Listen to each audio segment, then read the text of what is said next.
Umuryango wa Nyakwigendera Nyenicubahiro Petero Nkurunziza warifatikanije kuri uyu w'Imana igenekerezo rya 9 Myandagaro n'abakristo bo mu ishengero ry'urutare gibuye muri komine Mwumba y'intara ya Ngozi mu gisabisho cyo gushimira Imana. Ico gisabisho caranzwe n'indirimbo z'amakorale atandukanye nka korale komeza gusenga, korale ingabo za Kristo na korale isanzwe iririmbamwo abana b'indongozi zitandukanye harimwo n'abanyakwigendera Petero Nkurunziza. Kaba cari citabwe kandi n'abakenyezi batandukanye b'indongozi. Aramutse ishengero Denise NKURUNZIZA yishimikije amajambo aboneka mu cete c'abaheburayo igice ca 10 ku murongo wa 25 aho yaciye asaba baraho kudapfisha ubusa karyo bahawe n'Imana ko gukoranira hamwe kuko ngo hari abandi bari mu bihugu bidakunda ko bakoranira hamwe. Nitukareke gukoranira hamwe nk'uko babandi babigira, ariko duhanurane uko turiko turabona wa munsi wegereza turushirize kugenza dutyo.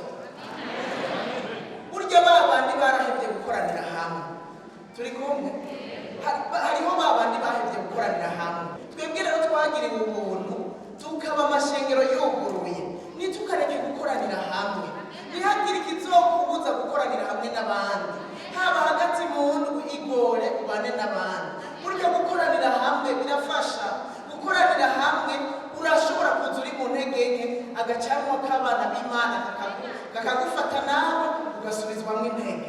Tuze turahanurana, uwo mubonye yahevye gukoranira hamwe n'abandi mumuhanure, uwo mubonye yagize intege nke mumuhanure kugira ngo akoranire hamwe n'abandi. Akakarya Imana yaduhaye mu Burundi ntitugapfisha ubusa, ariko dukorane. Igihe cyo gukorana dukorane, ko tugigiriwe ubuntu tugashobora kuba hamwe.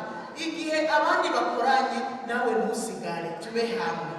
Kandi uko mubonye wa munsi wegereza dukoranire hamwe, twongere tuze turahanurana.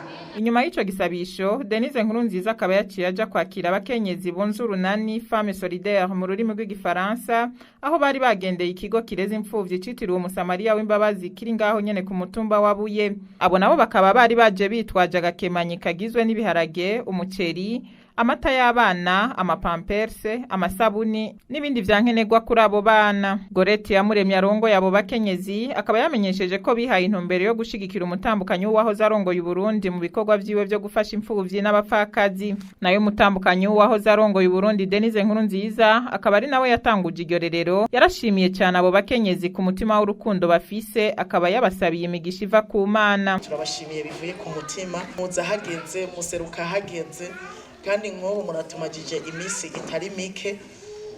Nukuri je ndabashimiye ubwanje, ndabashimiye cyane gose.